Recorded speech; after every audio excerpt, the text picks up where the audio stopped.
Can Israel achieve its military aims in Gaza? Why are so many people struggling in the digital world? And would you like to work 70 hours a week? This is Politics Live.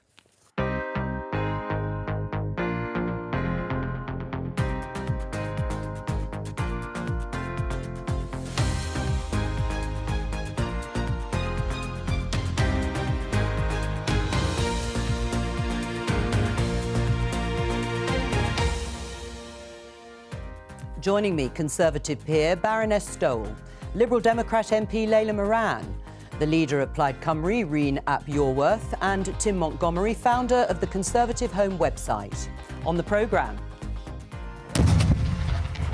we're more than 3 weeks into the Israel-Gaza conflict. How will the war end? And is the Prime Minister right to say now is not the time for a ceasefire? Hamas committed an appalling act of terrorism, and Israel has every right, indeed duty, to make sure it can protect its citizens. My guest, Tina Stowell, has warned that millions of adults in the UK are being excluded from today's digital world. We'll speak to someone who struggled to access online services and ask what can be done to help. Our youngsters must say, this is my country. I want to work 70 hours a week. Is that tech billionaire, who happens to be Rishi Sunak's father-in-law, right that we should be working more, not less? Rishi Sunak is meeting world leaders in Buckinghamshire to talk about artificial intelligence. But who's more powerful, politicians or corporations?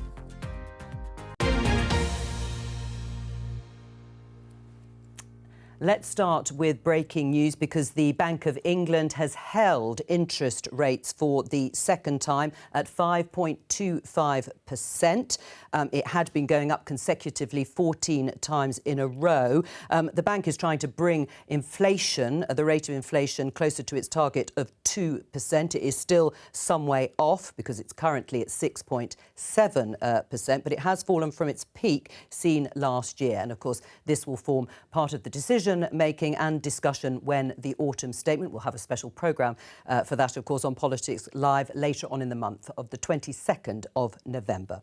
But let's turn now to the AI Summit, the second day in Bletchley Park in Buckinghamshire, because the Prime Minister has been meeting with world leaders. But I think all the attention is being drawn to the fireside chat, as we can show you here, BBC News, Elon Musk to do an interview with UK Prime Minister Rishi Sunak. So my opening question, starting with you, Tina, is who's more powerful, the UK Prime Minister or the tech billionaire Elon Musk? Well, in the tech world, it is the tech billionaires, it has to be said. And I think it's, but I think it's a good thing that Rishi is, the Prime Minister is going to sit down with Elon Musk and do this interview tonight. And, you know, I think that's, you know, we want our Prime Ministers to be engaging with different powerful people around the world. The thing which I worry about, though, is the concentration of power in a very small number of people when it comes to the tech world.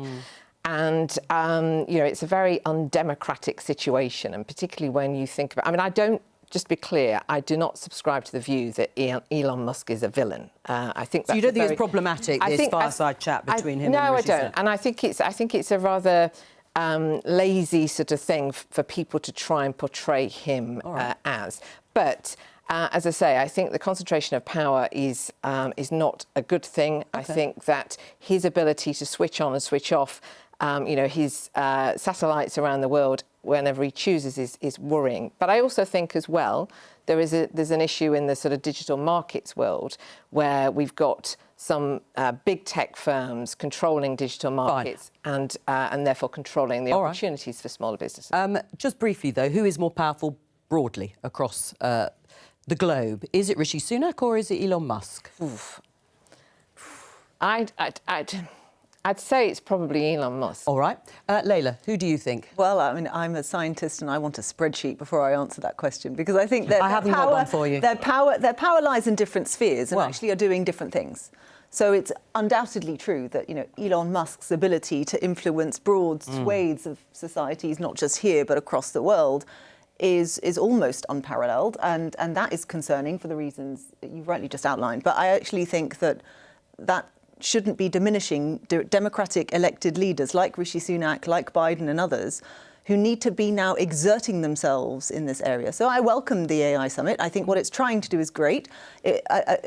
America has also started to legislate on this. The EU are legislating on this. My own view is that the communique that came out of the summit yesterday is a little weak. It's a bit limp-wristed, and I think it could have been stronger. I think they have identified correctly what the risks are. What I've not seen from the summit so far is any real answer as to how we're going to tackle it. And in my view, in the Liberal Democrat view, we should be bringing forward proper legislation, not just guidance. All right, Reen, who has more influence then? Let's put it that way. The richest man in the world, Elon Musk, or Rishi Sunak? I'll answer Elon Musk because he will remain influential long after Rishi Sunak has left the stage. But if the question is who is most influential, the world of business and and the tech world or governments, the truth is that both have to be a part of our response to the development and growth of AI for a whole host of reasons. The danger is that business will concentrate on how to maximise profits through AI. Governments need to be there on the regulation side, and I very much agree with the need for much more in terms of communiques from this week's discussions on the need for global regulation, because to protect workers' rights, to protect global security, we absolutely need to put the rules in place. But of course, the government's made an awful lot about opportunity, as well as talking about the existential threat, which some feel is overstated. Who do you think is more powerful of the two men? I think on a day-to-day basis, it's the technologists. We live in an age when technology is changing so much of how we live, whereas a lot of what government does is fairly stable. So a prime minister of any moment in time is not making big changes to how we live. But what we do know is in something like a pandemic, when we need government intervention, Chancellor Rishi Sunak introducing the furlough scheme, that he was able to move resources in a way that Elon Musk couldn't. So it's normal times, definitely Elon Musk.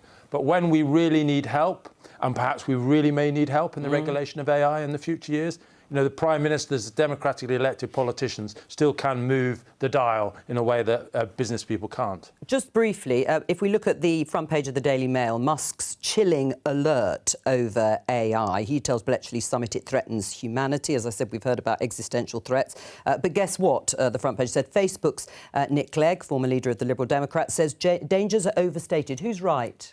I'm very worried about AI, and I think I think it's a good default position to be in, to be honest. This is a technology that is so new, and it's not just is changing fast, it's changing at an accelerating rate. And our ability to keep up with this technology worries me a great deal. So I think Nick Clegg is probably the subtext of his message is leave us alone. We know what we're doing. Don't regulate us. I am not an employee of Facebook. But what he is saying, I do agree with, which is actually don't forget the AI stuff that's already out there. Sure. And there's stuff that's being used in government now. So, for example, to assess whether or not in DWP your application is going to So the biases are already there.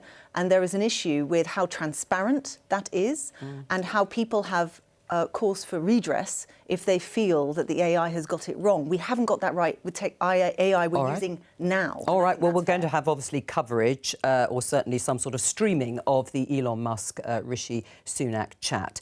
Let's talk about Israel-Gaza and the situation because fierce fighting has continued as it has over the past 3 weeks in Gaza overnight. The Israeli military says it's killed dozens of Hamas fighters. You can see the Israeli Defense Forces here, having earlier said that its troops had broken through its enemy's defensive lines. One Israeli commander says that they are now at the gates of Gaza City. You can see the aerial bombardments here, and the Hamas-run health ministry in Gaza says that the number of people killed as a result is over 9,000. You can see images in the aftermath of 2 days of strikes here in the Jabalia refugee camp. Now, an estimate there says that 195 people were killed as a result because Israeli forces were going underneath to target Hamas fighters there. The Rafah crossing, we mentioned yesterday, opened for the first time. That's the crossing into Egypt from southern Gaza. The UK Foreign Office have confirmed an unspecified number of UK passport holders have been able to leave. Everyone's waiting to see if their names are on lists agreed by the Egyptians and the Israelis. The BBC understands 2 British citizens who are both NGO workers have left. More injured civilians and foreign nationals. You can see their ambulances from the Red Crescent, I think most of them, are expected to be evacuated through the crossing today. Well, let's talk to Shashank Joshi from The Economist. He's also a visiting fellow for war studies at King's College in London. Hello to you, Shashank. Can the Israelis achieve their military aim of eliminating Hamas? I think in order to achieve that aim, it will take a war that lasts for a number of years. I don't think it is possible to uproot an organization like Hamas, which has run Gaza for 16 years and embedded itself not just into civilian infrastructure, but into charities, political institutions, society over that period, indeed before it took over in 2007, in a period of a few months or a year. And I am personally not sure whether the diplomacy and politics of this campaign will allow Israel to fight for such a long period. So I'm somewhat skeptical, even if it can be done in a technical military sense, that the diplomacy will allow it for Israel. Can Hamas achieve its stated aim of eliminating Israel? Well, no. I mean, Hamas is, of course, a genocidal organization, and we saw what it did on October 7th. And they've threatened to repeat that as long as it takes. But Hamas is still a pretty weak military actor in that sense. It performed this remarkable feat of terrorism on October 7th. But even by the standards of Hezbollah in Lebanon, it is pretty weak. It cannot take on the state of Israel, the modern state of Israel, in a conventional military sense. And through its terrorism, it can terrorize Israel and cause profound psychological and human damage to Israelis. And like all terrorism, it can provoke responses that may improve its political standing. But in my opinion, no, it can't destroy the state of Israel or fulfill its ambitions in that regard. So how will this war end? Well, there's 2 possibilities, I think. One of them is that it ends like every other Israel-Hamas war of the last 16 years, which is with a ceasefire, whether that's explicit or whether that is tacit, negotiated typically by Egyptian intelligence or the Qataris. But I think, as we have seen in the last 3 weeks, Israel's political aim is to destroy Hamas, and it's hard to see how this government survives in any fashion if it doesn't go some way to that end. Therefore, I think we're probably going to see at some stage a slowing down of the war, but it will continue through sporadic ground incursions and airstrikes without a settled formal end. I don't see how the Israeli government can stop short and leave Hamas in place, but nor do I see how they can maintain a full-scale ground invasion for a year or 2 years or 3 years. And so we will have some kind of inconclusive settlement. That's my best guess at this time. Right, so how would a ceasefire actually work? I take your point that the Israelis aren't going to accept that at the moment, or perhaps for some time. But is there a point at which it does become diplomatically impossible for governments who do support Israel's aims at the moment to say that the death toll is too high in Gaza, it can't go on the way it is? The death toll is high, and even if we show a due scepticism towards the figures published by the Hamas-run health ministry, it is nonetheless the case that the death toll is approximately similar in 3.5 weeks to that of the number of civilians killed in the city of Mosul over a period of 9 months during its liberation from Islamic State in 1617. What I'd say here is it's very important to and humanitarian pause. Union has called for, and in the last 24 hours, it's what Joe Biden has also said he supports. I think that's essential because I think being able to give some sanctuary to these civilians in Gaza is vital. That's distinct from a full-fledged ceasefire, which I think would only come when Israel feels it has significantly degraded Hamas. Until that moment comes, I think unless the Americans really turn the pressure up on Israel, which I think probably won't happen just yet, we're still looking at a while before Israel feels the need to call a more durable halt to the fighting in that way. Shashank Joshi, stay with us while we talk to our other guests. Layla, starting with you, you want a ceasefire. Does that mean an end to the war in the way Shashank Joshi has just described? Because the Liberal Democrat press release from the 23rd of October calls for a temporary humanitarian ceasefire. that sounds more like a humanitarian pause than a ceasefire to end the war. Yeah, we are mimicking the language that the UN is calling for. So they're calling for the humanitarian ceasefire, and every ceasefire by its nature at this point in a conflict is temporary. Right. Okay? So we appreciate where we are. We are not blind to the politics going on here and the fact that we don't think that permanent, enduring ceasefire. Incidentally, on that, we want more than that. I have skin in this game, but I think everyone who is looking at the scenes in Gaza doesn't want to see just this being frozen in time. We want more than that. We want to look to two states. We want to look to undermine Hamas by taking away its biggest rallying cry and actually deliver two states, two people as a security option for how we get through this in the medium and long term. But just briefly on the ceasefire. And so the point about ceasefire is that you are starting to have negotiations that look beyond. You're not just talking about, because you'll have to negotiate. But this to is get what the to government. The so you're not term. doing any different, really, materially to the government and to what the opposition is saying. What we, in terms of aid in and hostages out, everyone is on the same page. In terms of wanting hostilities to end eventually and minimise the number of casualties, absolutely. All right. But where we are different is what we think as part of this, you need a bit of calm and you need to create some space for political dialogue to get to that point. That is not what we're hearing from Labour or the Conservatives. Oh, well, Tina, do you want to respond?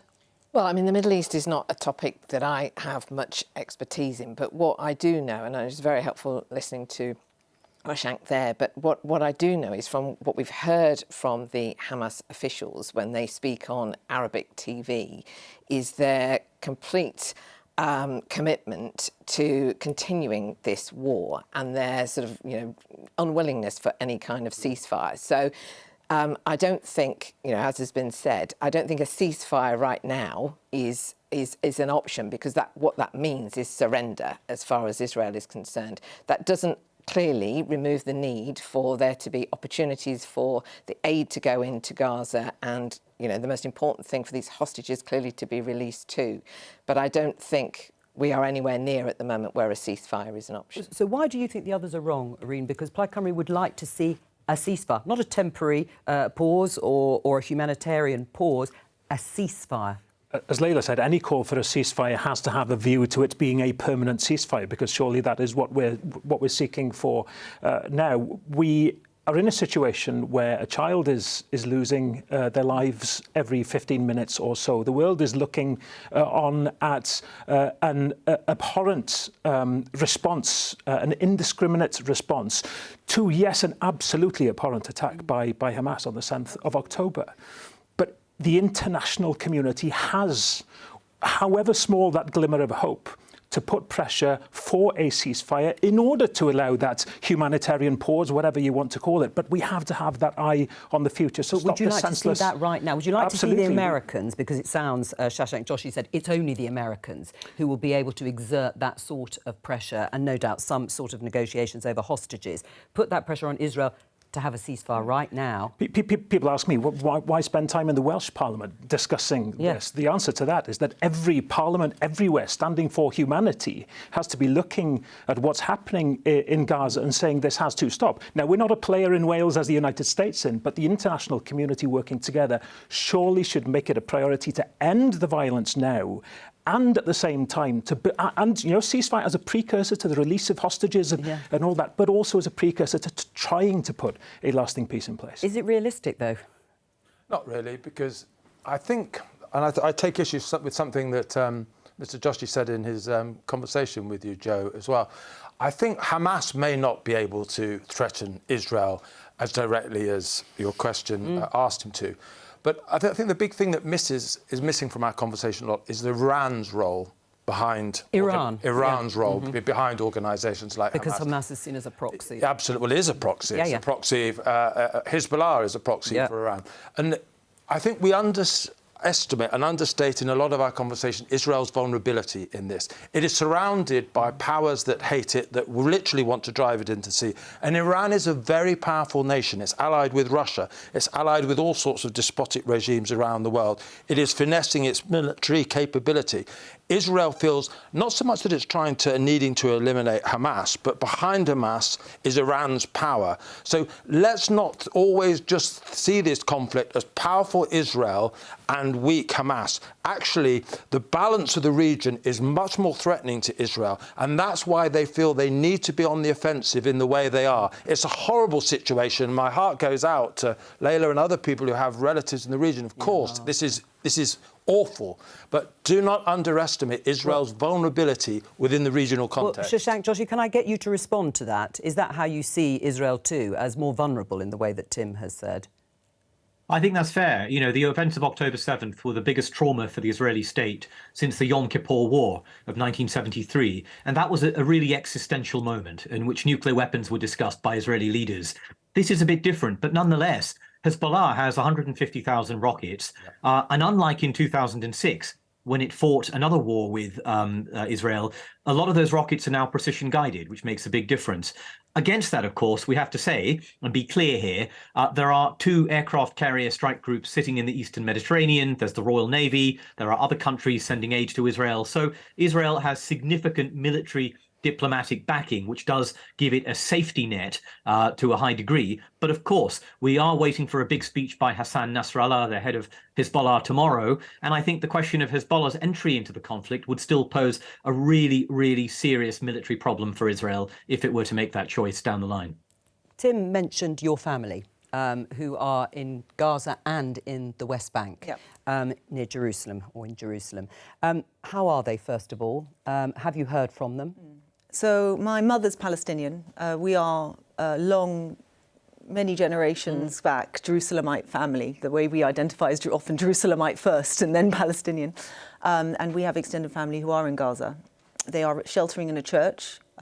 It's a church complex, so at first I thought they were sort of in the church itself, but actually, you know how a church has Sunday school rooms and whatever. They're in one of them with other families as well.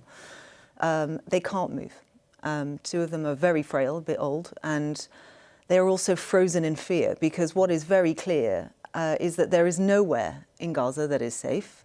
They are being told to move. They know they have been told to move. It's dangerous but as well, it's dangerous to move. And the route to get from the north to the south was also bombed. So even the process of moving isn't safe. So that's where they are. In the West Bank, I will also point out, whilst all eyes are on Gaza, and rightly so, the situation in the West Bank is getting worse day on day. There's been effective lockdown between the different Palestinian communities. So, for example, if you're a teacher in Bethlehem wanting to come to a school and teach in Jerusalem, the checkpoints are now such that it takes sort of 2.5 hours to get through. You can't leave the car unless you risk being shot at. And it basically means that the economy is grinding to a halt. But what it means for my family, who are spread between Jerusalem, Ramallah and Jericho, is that they can't be together either. Separated. So I mean, this is problematic on a very personal level. But on a, you know, what do we do now? I should say, I want to see the back of Hamas too. I absolutely do. And in terms of supporting the Israeli aim to get rid of Hamas, we can support that. But the weakness, Tim, isn't the weakness of Hamas. It's the weakness of the Palestinian people to be able to in any way get away from this. You know, my family don't have British passports. The reason I do is because of my father. They can't get out. And they are, you know, you saw what happened in that refugee camp. I don't believe that they are safe where they are. And I'm not sure if tomorrow morning I'm going to be able to say what I said this morning in answer to the question of how are they, which is alive. I think I'm lucky to be able to say that. I was with someone yesterday who had lost 51 members of their family. 51, can you imagine? I mean, this is devastation. And so when we are talking about, you know, de-escalation and ceasefires, and actually the sentiment we need to get to here is how do we get through this? And how do we get through this in a way where we don't just revert back to, you know, successive conflicts like this? And this is existential for us too. This is incredibly triggering. You know, many of the people who are in that refugee camp are refugees. It's a refugee camp. They are refugees themselves.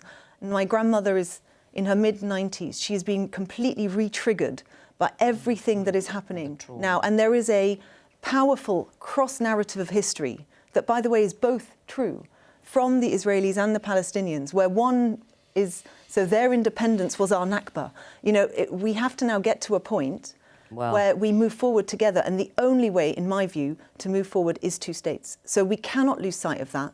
It is incredibly important. And if we lose hope with that, then I really am worried about where we end up. Let's pick up on that point just finally, Shashank, because actually Reen mentioned, how much influence do politicians here have, really? And of course, I accept what you say about the international community, and of course, it's important to have a view. But I mean, in your mind, Shashank, how much influence do they have? Does it matter what is said here when it comes to moving the dial in terms of what Israel might do? And then just a little bit about the hopelessness that so many Palestinians feel, as we've just heard there from Layla. I mean, is the two-state solution really something that is going to come back to the table? First of all, it does matter, I think. And it matters not just to Israeli leaders, who, of course, listen to world opinion, and it does matter to them, but it also matters to the Arab world, because the Arab world is a critical part of this. And that gets to the second part of your question. I think the problem we have is that the Israeli government wants to destroy Hamas, which is a understandable goal and has great merit in it, given what Hamas has done and what Hamas represents. But it doesn't have a clear idea of what follows Hamas. And the most plausible route to a post-Hamas Gaza is the involvement of the Arab states. And they will not be involved as long as they feel this Israeli government, which is the most extreme government in Israel's history. I've seen extraordinary dehumanizing comments by some Israeli ministers in the last few days about Palestinians.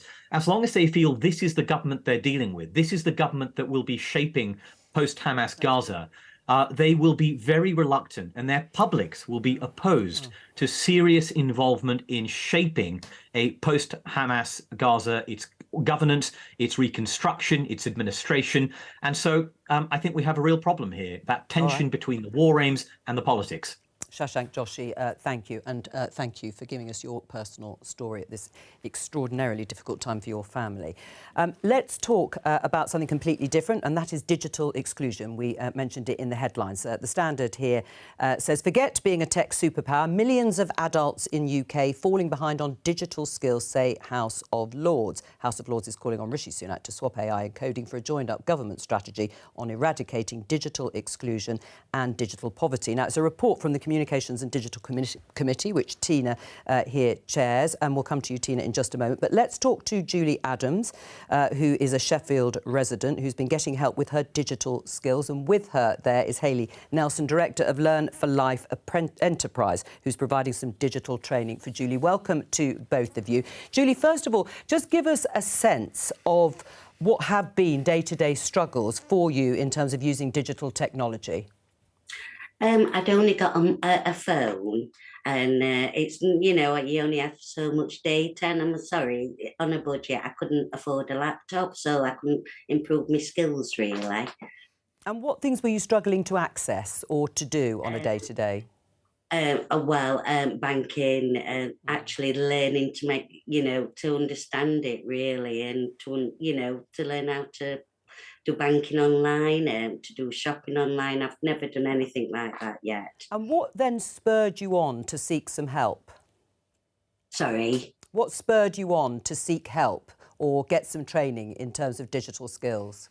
Well, I've been coming to Learn for Life, and I've started learning slowly from Hayley and everybody, everyone's encouraging me to learn, yeah. Hayley, hello to you. What are the areas? I mean, we've heard there, banking and shopping. I mean, they are fairly basic, day-to-day things that people like Julie will struggle with if they don't have some of those skills to get onto apps right across the board. Is that the sort of thing you're seeing with loads of other people too? Yeah, we help people with all sorts of things. We help with sort of reporting housing repairs, things like that. Online banking, online shopping, accessing benefits online, NHS appointments. A lot of the time now, people have to talk to the doctor online. We've helped Julie and her community group actually set up WhatsApp groups so that they can talk to each other sort of outside of their normal community group meetings. And it's basic things. It's things like emailing people.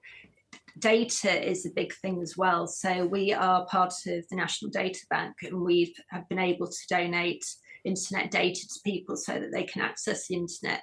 And Julie's also been fortunate that we've been able to access the device bank, which is run by Good Things Foundation.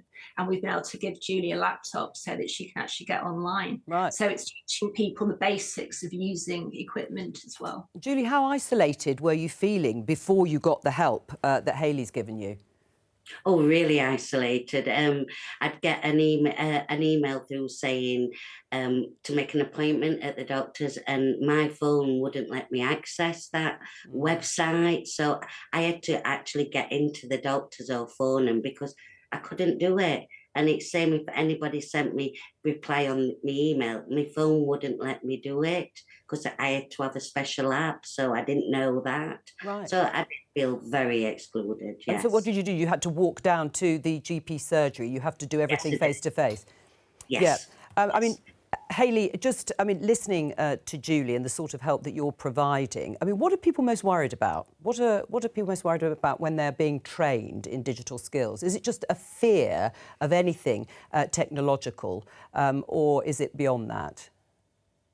It's beyond that a little bit, because you've got things where it's a technical thing. People are terrified they're going to break something, but you've also got things like spam emails. Online safety is very important, and a lot of people have heard sort of like horror stories about things that can happen to people when they go online, and they're quite worried about that. But you've also, at the same time, especially at the moment, we've got the cost of living crisis, and it's the cost of things. It's the cost of paying for the internet. We've come across some people in some community groups that we're helping. They're actually thinking getting rid of the Wi-Fi in their house and replacing it with internet data through a SIM card and a MiFi device, because that will be cheaper.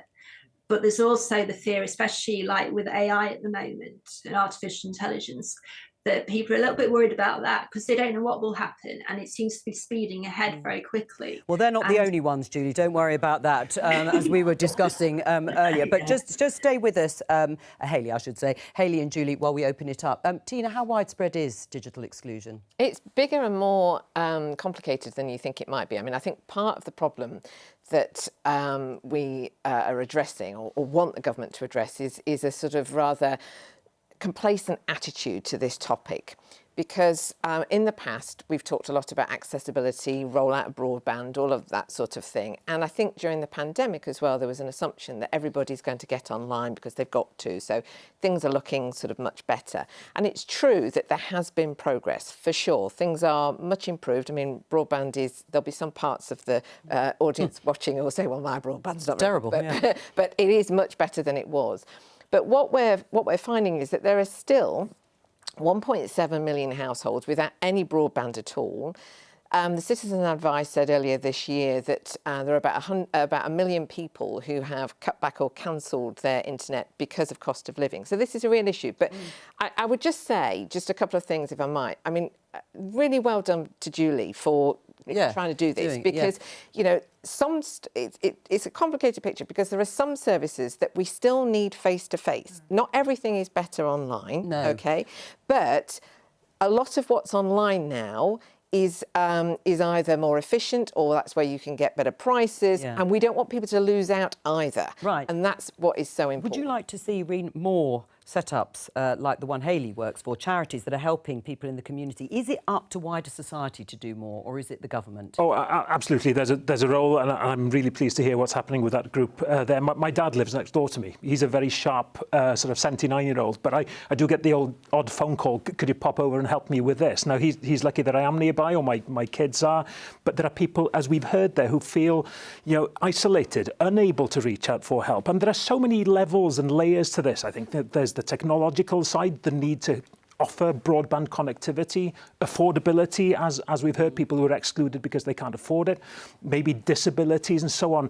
There has to be that sort of holistic response, which recognises that exclusion takes many, many forms, and that exclusion actually has a real impact. Affordability, you know, getting the best deals, making sure that you are connected in the way that your neighbours are. Right. So I think we also need to keep the pressure on institutions like the banks. Exactly. Quite recently, we bailed them out to a huge extent, and they're withdrawing their local presence in all sorts of towns. And actually, I think we should be saying to them, are you going that extra mile to help people who aren't naturally, good online, who aren't familiar with it? Because those two things, banking and GP, medical services, they're particularly important. And I think we could be asking the banks to do a bit. Well, do you agree with that there should be more pressure? It just, Absolutely. I mean, and also it's worth saying it's not just, I think people think of digital exclusion, they're thinking just older people, but it's also not. And what was very clear is that there is a social deprivation aspect to this, that if you are falling below the poverty line, you can't afford the laptop, you can't afford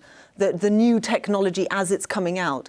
And so we've got to be just very, very careful, especially in public services. If we're going to adopt the new technologies quickly, there has to be a backstop for those who can't afford, whatever age they are, to be able to access them. Ticketing in train stations is another Well, we've had the announcement, of course, of the ticket office closures, which aren't going to happen. On the other hand, of course, the rail companies will say not as many people are using the rail services, and we've got to make savings and cut costs. But yes, Tina, more broadly, is it up to institutions as well? Well, I think it should be a joint government and business effort. I think the government needs to show some real leadership on this and make... And they haven't done up until now. No, you do think they've been complacent? Their last digital inclusion strategy was 2014. They've not updated it since. Right. And I think that we've got a great opportunity to, as part of our ambition to be, tech superpower, AI, we can't achieve that ambition unless we bring everybody with us. And what I worry about is perpetuating a digital divide, which could get worse, as we've heard, as technology develops. And I think the banks, as one example, Tim's absolutely right, they are saving money by moving so much of their services online. And making huge profits. Yeah, they should be investing more to make sure they talk a lot, they talk a good game about these new digital, these new sort of banking hubs coming into towns. Well, where are they? Right, we want them, when and we they're need next them on, urgently. we'll ask them, and you will. As part of that, we should also make sure that those hubs provide sort of basically a help desk for people, because even someone who is digitally included now, you might be in 5 years' time excluded, and you need to sort of be able to go somewhere to keep getting. Well, just help. briefly from Hayley and Julian, thank you both for appearing on the programme. First of all, Hayley, what do you make of what you've heard? What action would you like to be taken? Well, we'd like the government to sort of support the digital inclusion strategy a lot more, because we need places like Learn for Life. We need places like a national digital inclusion hub, places across the country where people can go, they can get support, they can go somewhere where it's friendly, where people will sort of sit down and work with them one-to-one. We work a lot in different libraries across Sheffield, and we go into those libraries and we've got members of the public just coming in with queries, asking for help, and we're there to do that. But like you said, there isn't the sort of funding, there isn't a place for people to go, particularly to do that, that's being funded by the government. All right. So it'd be wonderful if that could happen. Well, Hayley, thank you very much. And Julie, it's great to see that you're learning these skills. You obviously get on very well with Hayley. Good luck. Thank you. Let's just look at this headline in the Daily Telegraph. Rishi Sunak's father-in-law suggests young people in India should work 70-hour week. Yes, Narana Murthy has been speaking in a podcast and he's been talking about this. What do you make of the idea, Tim? It's a sort of patriotic duty, he's saying, of young people to work 70 hours a week to help India.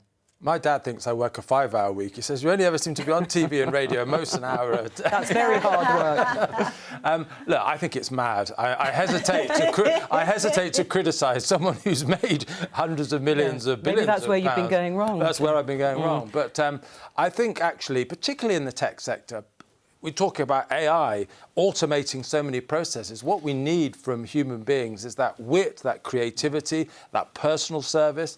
I think flogging people to death by making them work 70 hours a week seems to be going against the spirit and the technological changes of our age. Work more or less? I think it's totally the opposite direction of where we should be going. I'm very, very interested in pilots going on, and keen to see more of them on 4-day working weeks and that kind of thing. And AI, as we've been talking about earlier on this programme does offer an opportunity to get that balance between work and life and make sure that, it's quality of life that improves with AI, not just profits of big business. But it's about productivity, which is what Narana Murthy was talking about. And he says, unless we improve our work productivity, we will not be able to compete with those countries that have made tremendous progress. So this is my country, he says, this is how youngsters should feel. I'd like to work 70 hours a week. Is he right? Has he got a point? He sounds like a man after my own heart. Oh! Actually. I wouldn't mandate 70 hours a week. I Well, thank goodness. Wouldn't do that. But I think, he's a hugely successful man, and I think if you want to cultivate aspiration and ambition amongst your people, then, you need to be saying to me, you're going to have to work hard. You're going to have to put everything... 70 hours do now. Yeah, but I'm saying I wouldn't mandate it, but I don't think that is... I wouldn't do him down for saying that. I do work 70-hour weeks every now and then, but I know I'm at my least productive when it comes to working. I'm pretty confident that's what I'm doing right now, and I'm not sure it's very good for me. But that said, I mean, you love what you do and you don't work a day in your life. And I think there is something about encouraging that in young people. Find the thing that you love, you're good at, put your heart and soul into it. Talk to any academics the week before they've got a paper due. They're doing way more than 70 hours in that week in order to get it done. So there will be times in our lives where we will have to just put in the extra graft. I'm not sure if, the idea of mandating it in any way is helpful. And it definitely, and I don't think that's what anyone here is suggesting. I also think it's a very econocentric view of the world. We all work in different ways at home. One of the most important jobs in the world is parenting. And I think one of the things that has happened, since the pandemic is people have reconnected with their children at bedtimes. They know their neighbours. When we put such a stress on the measured world of economic output, we forget all that social work that's done. Should be shared more fairly between women and men in the home. Don't necessarily get into that. But when we get into a 70-hour working week, the thing that's impoverished is the bringing up of our children and community life. And government is the state, not this government, but the state generally, is far too indifferent to that value. And I agree with all that. As in, I think work can mean a whole lot of things, and it does involve, working at home as well and with your family. But I think that there's something to be said for emphasising the need that any version of success, anything, even if that's, just bringing up your own family and providing them with security and stability, it requires effort, it requires hard work. You're going to have to put in the hours. And if you do, you will be rewarded. People don't. I don't meet any parent who doesn't do that. That's what people do. Well, so then why criticise him for spelling that out? But it assumes that the more hours you do, the better the work or the more productive you are. And I just don't. On that point, Reen, maybe Narana Murthy was taking inspiration from his son-in-law. Let's just take a look at this Instagram post from Rishi Sunak.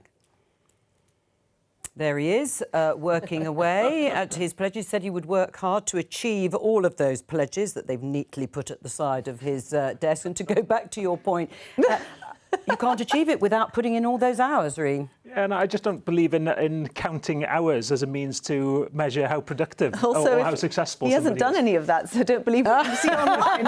Well, you mean he needs to work even more hours? I think there aren't enough hours in the day for him to... But the 4-day week, for example, let's look at it through the other end of the lens. Is it South Cambridgeshire Council, the Liberal Democrats? They say they've achieved an awful lot with that. I mean, it doesn't sound, though, as if the government would like to see more. They've been very hostile to it. I mean, I firstly don't think that it's, again, something that should be necessarily mandated, but what they were trying to do was solve two problems. One was a recruitment and retention problem. They had staff leaving and they couldn't find people to recruit. Since introducing that, that has improved. But so also you agree with people working less in terms of hours, even if they're more productive? It was a pilot and it's an ongoing pilot. What I will say is that for South Cambridgeshire, it seems to have worked for them. Now, does that mean it's going to work everywhere? That's just not how the Liberal Democrats roll. We think that people should be given the choice to be able to pilot these things and see if it works in their organisation or not. Not necessarily the case. We've only got about 20 seconds. I think you have to put your taxpayer or your customer first, and you have to make sure the service has not dropped. In fact, it's improved.